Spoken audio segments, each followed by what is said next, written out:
The views and opinions expressed on this platform are of me, myself, and I, not any agency I'm affiliated with. So please do not take what I say personally.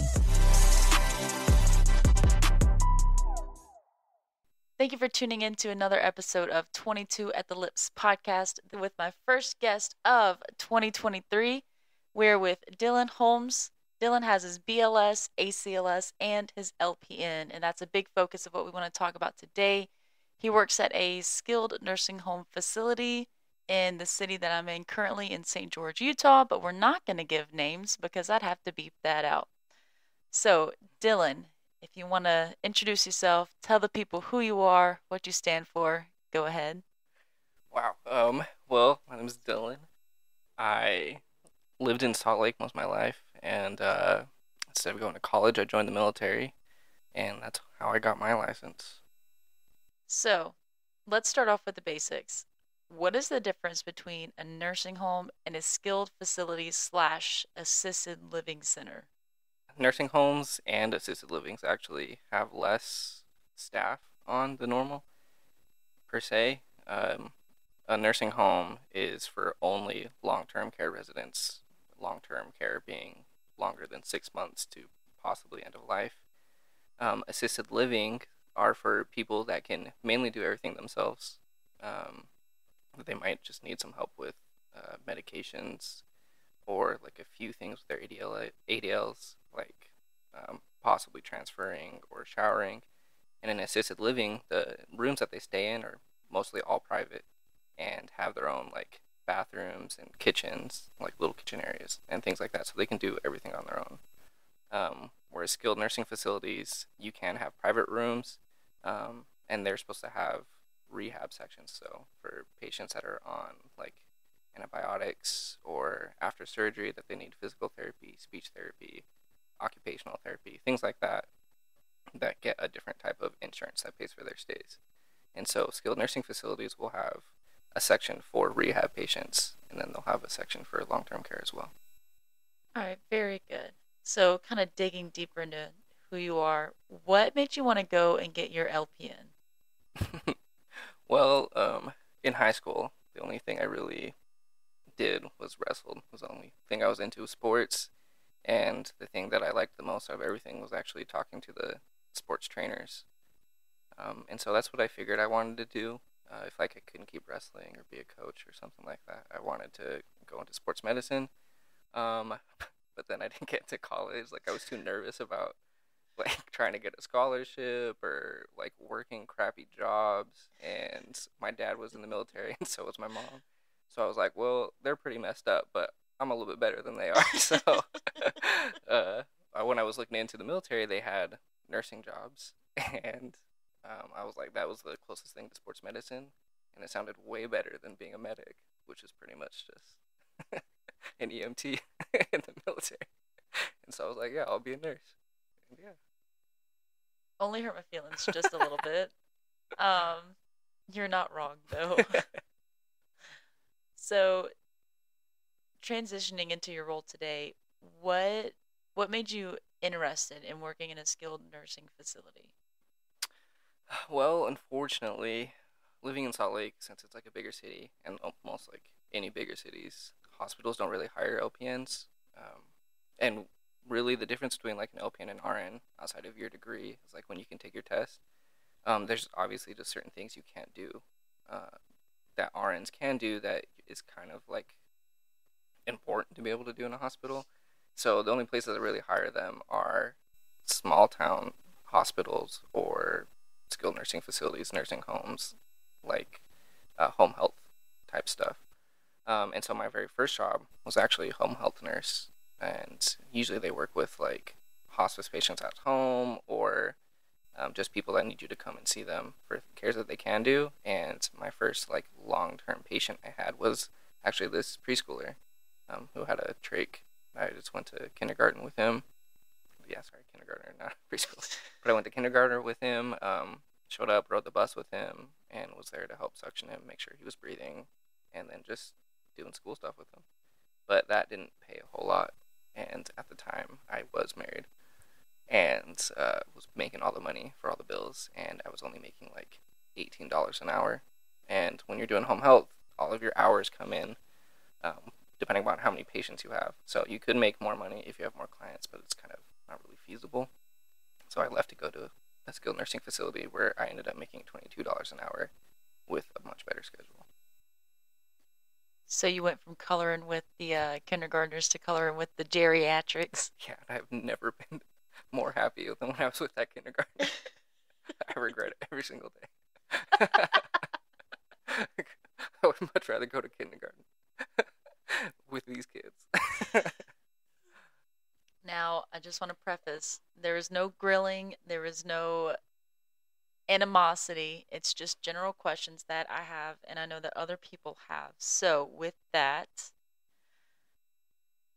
first responders don't see the side of what y'all deal with in terms of long term care and treatment for your patients. So, we know that y'all don't have just like we have the one patient, and we deal with the one patient from the start of the call to the end of the call. Um, how many patients do you normally average in like the number of patients you have and you take care of in a single shift? But more so, what is the expected provider to patient ratio versus the reality of how many patients you normally care for? Well, this kind of ties into earlier about like the difference between a skilled nursing facility and like assisted livings and stuff like that is the type of insurance they have.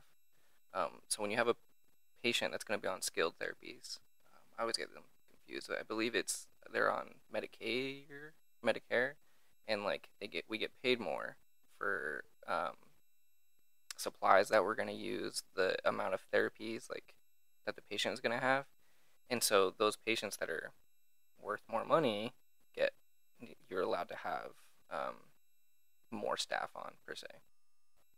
And so it really just depends on what type of patients you have in that sense. However, like right now, there's a lot of buildings I've been to. It just depends on their capacity and like what the floor is for. I've been in buildings where we have like over 120 patients, but like we could say 100 of those are long-term care, and they'll have like four nurses split up between them on top of the CNAs. And then for like your rehab patients, those are the ones that need much closer attention. That they could have more critical things going on with them. So you're supposed to pay closer attention to them. So the ratio for them to us is a little bit smaller. Most good staffed buildings I've been to, the rehab section, you'll have like, I think the most I've ever had at a good building was like 16, 18, 20. 20 was like really pushing it. But if you're doing really well, you only have like 12 or 13, and it's great. Um, at places that are really bad, we have 20 patients, 20 plus patients for one nurse, and then you try to want to have more CNAs because they do most of like the cares for you, like changing the patients and stuff like that. And usually you'll have, which is just as bad for them, like one CNA for 20 plus patients, whereas you really want like 13 or 15 per CNA. So it's not just a matter of like staffing, it's a matter of patient safety that's kind of at risk. Oh yeah, big time. But the really crappy part is I feel like a lot of corporations are more worried about the money coming in and like the budget they're spending. And so like when we're short staffed right now, like the first hours that get cut are nursing hours so that you can keep on CNAs. And then from there, CNA hours get cut and stuff like that. And another big thing is in these corporations that own a bunch of buildings, they will go off of like their average at other buildings on how well they do. Or like if another building is making more money and like they have the same amount of patient to staff ratio, that's what they're going to keep us at. So they don't really look at what we're actually doing or how our patients are really and what kind of cares they actually need. So Quality. mm-hmm. So when we show up, is there anything you wish we would do or something to take in consideration when we show up? Because we usually show up and sometimes it's like, where's the nurse? Where's the CNA? Where's somebody who knows anything about this patient? Or not where you work, but in a different facility. Literally, hey, who are we here for? And they're like, oh, who called you guys? It's the y'all were called? Question mark. And it's I know it's a strain for y'all, but it's very awkward for us because we're like, well, this is your place. You should know. So like, what do you wish we would do or know when we show up? Well, it's funny that you say like this isn't my building because honestly, my interactions with anyone from EMS CMTs like it's always exactly the same. It really doesn't matter what building you're going to. Like we have multiple patients, so you guys are coming for one person, but no matter what building you're going to, if the patient isn't like directly where you're going into, you have like other nurses that have the same amount of patients, and we're not going to know every single person in the building. And sometimes communication is poor depending upon like how emergent the situation is, or sometimes the other nurses just don't bother to like really communicate that an ambulance is going to come to pick someone up. So like I think I would just take that into consideration that we don't have every single person, or we're not always communicating. Like we're busy. We have 20 people to take care of, and I might not always be at the front waiting for you guys. They might not always be at the front waiting for you guys. Um, and so if you come in and someone really doesn't know, just ask them like to find out for you, or hopefully someone will be waiting for you. But yeah, we're always really busy. Which is fair. Um, what would you define as a critical patient versus a non-critical patient? If you're about to call 911 or the non-emergent line, is there like a criteria? Is there like a something that you have to reference, or is it just kind of provider discretion? Um, Sometimes it really depends. I feel like a lot of the patients that we send out aren't really critical. Very rarely. I think in the 6 years that I've been a nurse at these kinds of facilities, I've only done CPR twice. Um, yeah, twice, and those would obviously be our critical patients.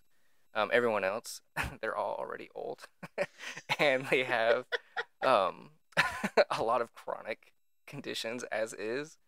And so a lot of these things, like we've already been dealing with for a long time, they've already been dealing with for a long time. They're usually stable. So I guess apart from the patients that we're actually doing CPR on, my most critical patients are the ones that are going septic. Um, Outside of that, the only other reason why we'll send patients to the ER is for things that we can't do.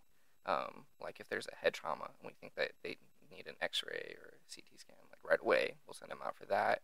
If we have patients that are having behaviors that we can't deal with, um, which you know all about, we'll send them out because there's a lot of restrictions that we have placed on us by the state that we can't do in these facilities. So sometimes if it's an issue for the patient, and their safety or the other residents' safety, we'll send them out for that. And it's not really an emergency per se, but it is a reason. And kind of in that realm and being quite transparent, sometimes it feels like the faculty and staff at these places, it's not that they don't care about their patient, but it's just the lack of info. Well, I mean, along that, like I get what you're saying. Like I've had paramedics come in that, like, I'll try to give them a report and they don't even pay attention to me. Like when you came in, your partner didn't even look at me, didn't pay attention to me, didn't care to like what was going on, and I tried multiple times to give some sort of a report. And did he listen? No. And then when he did finally start listening to me, he still didn't like look at me, didn't like acknowledge that I was the one talking. And then when he did, he gave me this response like I was stupid and like I didn't know what was going on. And no offense, but one, I do know my patient better than you do. And two, I've been doing this long enough that like I know why I'm sending him out or what the hospital may or may not say. But at the end of the day, it's about the patient getting what he needs. So like, or like we'll call obviously and we'll give them a report about what's going on. So you guys should have gotten some sort of report already. And so it just feels kind of unnecessary to continue to repeat myself, especially when someone comes in and doesn't even want to listen to me. So like there's always that kind of stuff that's going on as well. It which just feels redundant. which has to be aggravating. Like it So has to, because especially like we get that to an extent when we drop off at the hospital and the ER nurses are acting like little booty holes. So that's something to take in consideration. Um, so when you do your report handoff, what would you consider as pertinent information to know? Um, well, there's like a few things. Like we'll tell you, I'll tell you the change of condition on the patient, like what's different for them and what's not normal. And it doesn't really matter if it seems important to you or not. Like it's important to us, and that's why we sent them out. That stuff is kind of important. There's a medication list that we always try to give you guys or try to give to you so that you can give to the hospital. And I feel like one of the things that we have to do at our facility is sign a transfer paperwork so that we know like the patient is no longer with us. The paperwork that we also give you guys has like their medications and stuff like that. So we'll try to tell you if there's a new medication that may be causing what the issue is, or we'll tell you what happened before the incident. And usually, whatever I tell you is just the most important. If I haven't told you it, it doesn't matter. That's fair. Um, no, that's really good.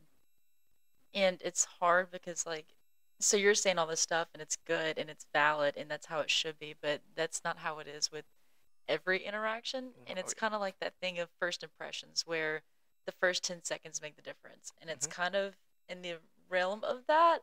It's like the first 10 interactions with a CNA or an LPN or an RN in a facility like this kind of set the precedence of what we should expect or what we do expect. So it's hard transitioning from someone who cares like you do to the next one who's like, I don't know, this ain't my patient, or I just clocked in. Ma'am, it's 3 o'clock in the morning. You did not just clock in.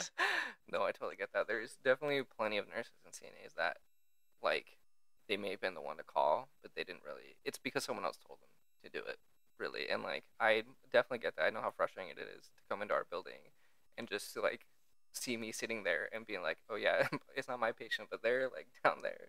Sorry, I don't know what to tell you guys. And then I give you to someone that also doesn't know what's going on, but it's their patient. Like, I get how frustrating it is. If you're gonna go and talk to someone and someone's like willing to be there to give you the information and they're trying to tell you what they know, like just take it with a grain of salt. Like they're not trying to be dumb on purpose. They're just giving you what they know or what they can know. And then I mean, obviously from if you go and you talk to someone that doesn't know what's going on or isn't giving you any information, then take control yourself. Feel free at that point. But like if I'm sitting there and I'm talking to you and I'm telling you what's going on, like why we're sending them out, don't keep asking me why we're sending them out if it looks like it doesn't need to be an emergency. So, I do want to ask, how are y'all taught to check vitals? Because, again, this is not a jab, but oh man, No, it's okay. I don't know. I don't know if it's an equipment per se failure or something because we'll get the call and it's that the patient's vitals that the pulse ox is showing that the oxygen levels are at like 88%. And we get there, we put them on our monitor, and they're at 98. So like where where is the where's the disconnect? Or that the blood pressure is 87 over 60 and then we check it and it's like 160 over 70. I mean, there has been a few times when I've called and I get crazy vitals just like that, and then you guys show up and the vitals are normal, and I feel like I look so stupid because I'm like, yeah, they're normal now, but I swear, I promise you, when I took them, this person was like, they were not awake, like their vitals were plummeting. I was nervous, like they're awake now, and I hate that. I know that sounds really bad, but I've had it happen so many times that, not gonna lie, if I call 911 because I need a patient sent out, like in the back of my head, I'm thinking, please don't get better when they show up because it's gonna look really bad. Like I want you to be better, just don't until after. Like you know what I'm saying? No, It's Dylan, embarrassing. you cured them. That's all it is. My hope, my hope got through to them.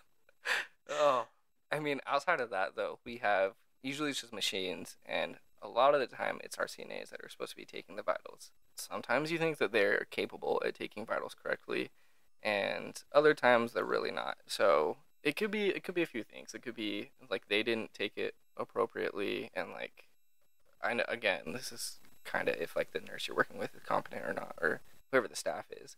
If it seems like super out of whack, I follow up myself. But it's could be a lot of things. It could be that like they could have gotten better, Or it could be like this person's been like their oxygen has been like normal, but it keeps dropping like throughout the day, and it's done it so many times, and we're not sure why, even though we're all doing like the right things. We're giving them breathing treatments, where their oxygen's on, we've turned up the oxygen, but it keeps dropping, and even though it's going back to normal, like that's still an issue, and it's not normal for this person. And so sometimes it's either just someone not following up on the vitals and they didn't really bother to check. Sometimes like we've been sitting there and it's been perfectly fine, right? Or terrible until you guys show up and then it's perfectly fine. So it could be a few things.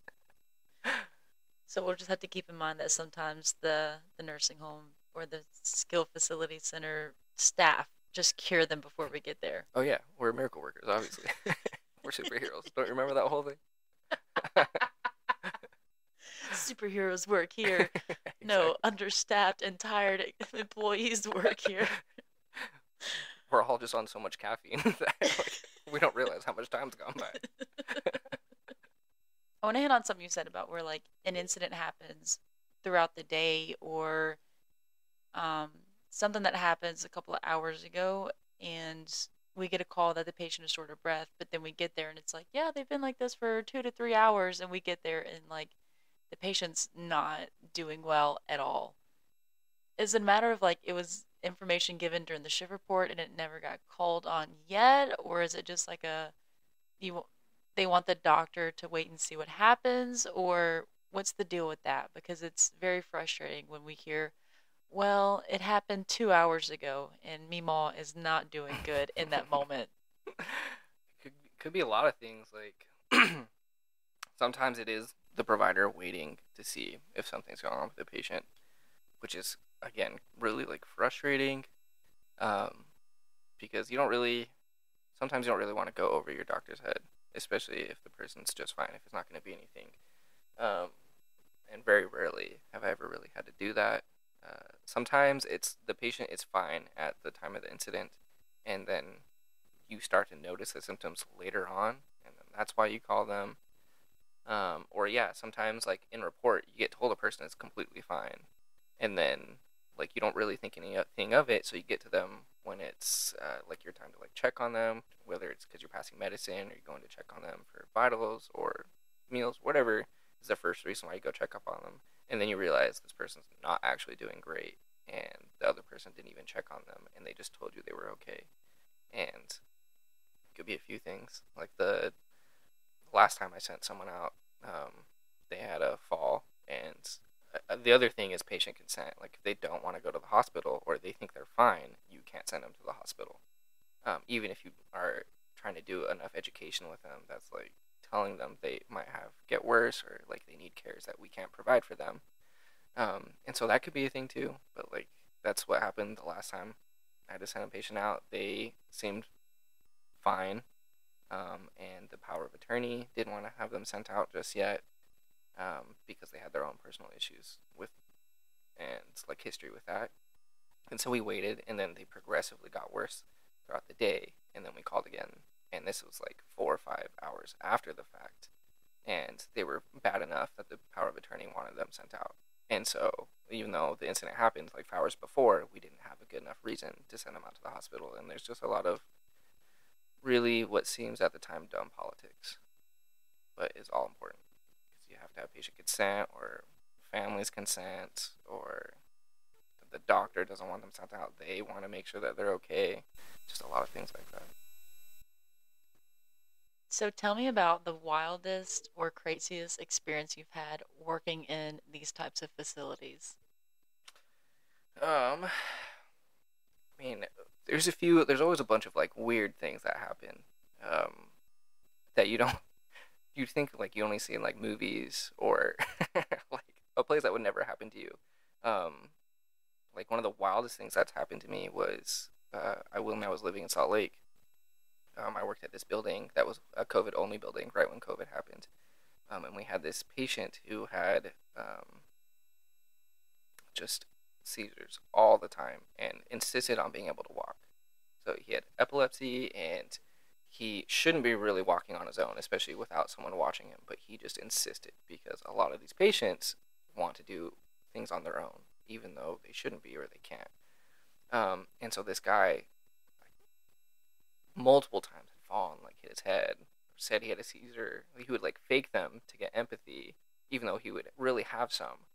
And so we were so back and forth on like really watching this guy, making sure he wasn't doing anything, trying to see if it was a real seizure or if it was a fake one. But at one point he did have one, fell and hit his head, and then it made him so agitated after he got up that he was punching and kicking everyone and wasn't listening at that point anymore. And he had a bunch of like pencils in his room that he was using to like color to keep himself occupied. That when I tried to get him to like lay down after he fell and hit his head, he tried to stab me with them multiple times. And the thing about skilled nursing facilities and any of these facilities is you can't restrain your patients. So in the hospitals, you can physically restrain them, chemically restrain them, all that kind of stuff. We can't. And when I say like you can't restrain them at all, like grabbing their arm to stop them from hitting you is a physical restraint, and you can get in trouble for that. Blocking them in any way is a physical restraint. So anything that you would do to protect yourself, you can't do. And this guy was trying to stab me with his pencil, so I had to keep my other staff out so that they wouldn't get hurt. And I had to essentially like walk myself around in a room in a way that would get him into his bed and talk him into giving me the pencil instead of stabbing me with it. And the way I dealt with it was I told him if he could stab my hand without me grabbing the pencil, I would just let him do it. And this guy was really shaky because he just hit his head. And so he tried to do it, and then I was able to grab the pencil and took it away from him. And then at that point, I hurried up and grabbed everything out of this room that he could use to stab me with, and then called an ambulance to get him out because he was just going to continue with that behavior. He tried to jump out the window, and he was on the second story, and just, that was probably like the wildest thing that ever happened because it took like an hour of me like just ducking and diving, trying not to get stabbed while making sure he didn't fall and like hurt himself more or like stab himself with a pencil. It was absolutely crazy. And so that was probably the wildest thing. And some of the most heartwarming moments are always just if a patient passes away and the family tells you that that person told them I was taking really good care of them before they did, or the family tells you that they've noticed how much you cared about them and that you made their lives easier. That's always really nice. But probably like my favorite was again when I worked with that kindergartner. His family was just always really appreciative, and I would always show up every morning, and he'd always be excited to see me, and then he'd always be sad when I left. And it was just nice because not only was I really taking care of him, but I was able just to have that kind of bond with someone. I appreciate that you went from the pencil jujitsu to the precious story of that 4-year-old. So, what do you think we can do in EMS? And this is kind of taking the responsibility on us. What can we do in EMS to help like bridge the gap between y'all's world and the world we're in and facilitate better rapport and have a better relationship with y'all and us? Because at the end of the day, like you said, it's about the patient care. It's not about we run the streets and y'all are stuck in the nursing home or anything like that. It's at the end of the day, this is a person that needs to be cared for in both of our cares. Um, well, I think like everyone knows that like main points of our jobs are really different. Like you guys are there for like emergencies, and you guys have a lot more time with like life-saving scenarios and stuff like that. But I also know that you guys deal with a lot of calls that are not emergencies whatsoever, and you're just dealing with a lot of stuff that you don't want to deal with or you don't really think is an appropriate use of your guys' time and resources. But the same thing goes for us. We are dealing with a lot of that same stuff in our own buildings, and we're always sending them out for whether it's something that we think is important or something we don't think is important. And I think probably the best thing that we could all do is just realize that even though our jobs are kind of different, we're both dealing with the same type of stuff all the time. And so if you just come and talk to us, like we're both doing the exact same job and like we're coworkers, someone that you'd want to talk nice to, then that would just be really helpful. Because that's all like we want you guys to come in. Like we know what you guys are here for. We know what we're here for. Just come in and talk to us, and we'll get everything situated the way it should be. Whereas I feel like a lot of people just let their like feelings get too involved or get too hurt, and then like the actual person that we're supposed to be taking care of is just kind of like a side story, and that's not really what the case should be. So I do want to bring up the call that I guess you could say we ran together.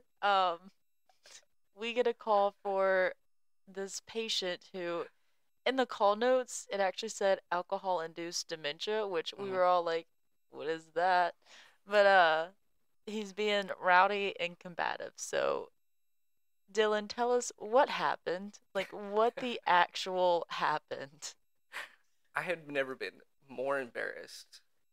I always hate when we have to have cops and firefighters and paramedics come in for this tiny person that we made sound like is really dangerous, because it's embarrassing because I can't do anything about it, obviously, but like they can't be here.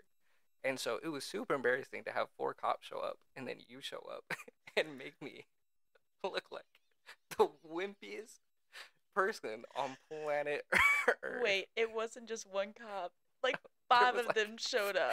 well, only two showed up at first, and then when you guys were finally getting him on the stretcher, like three more showed up. And I was like, why? No one called for extra help. Why are more people Well, that's coming? why I asked him. I was like, "Man, how many cops does it take to show up for one man?" Oh my goodness! But what happened was this patient.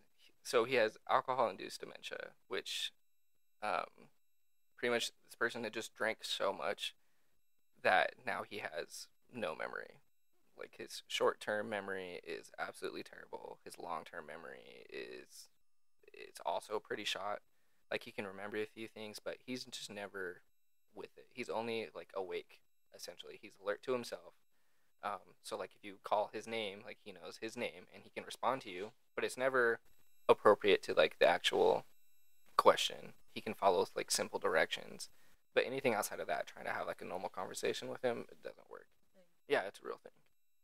He drank so much alcohol that his brain shrunk and is no longer performing like everybody else's. We didn't know what that was, and so we Yeah. were like, "What is it?" But it's a real thing. Okay. Normally it's like ETOH dementia or ETOH caused dementia is like the medical term for it, but ETOH is just alcohol.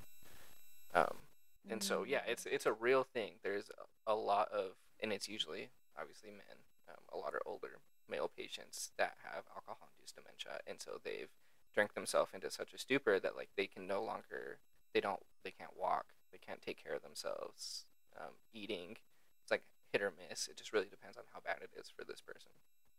Um, so this particular patient had COVID, and we'd already sent him out previously to the hospital because he'd fell and hit his head, and we thought that he might have like a brain bleed or an aneurysm, something like that. So we sent him out because he was slouching in his chair. Normally he's like sitting up and looking and talking just fine, but then like a few hours after this fall, he was slouching in his chair, mumbling his words, the whole kit and caboodle. And so we sent him out. And it turned out it was just because of the COVID, which a lot of older patients that get COVID get encephalopathy, which is just swelling.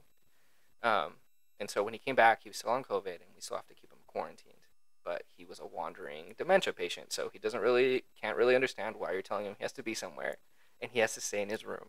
He did not want to stay in his room, and so he opened up his window and threw himself out the window, which thankfully, like it was just on like ground level, and he threw himself out. So we had to go and pick him up, obviously, and try to get him back into the building and back into his room. And this entire time that myself and my CNA are trying to get him back up into his wheelchair, he's biting us, he's kicking us, scratching at us. And we get him into his chair. We get back to the front door of our building, and he throws himself out of the chair again and starts to like army crawl underneath our work van.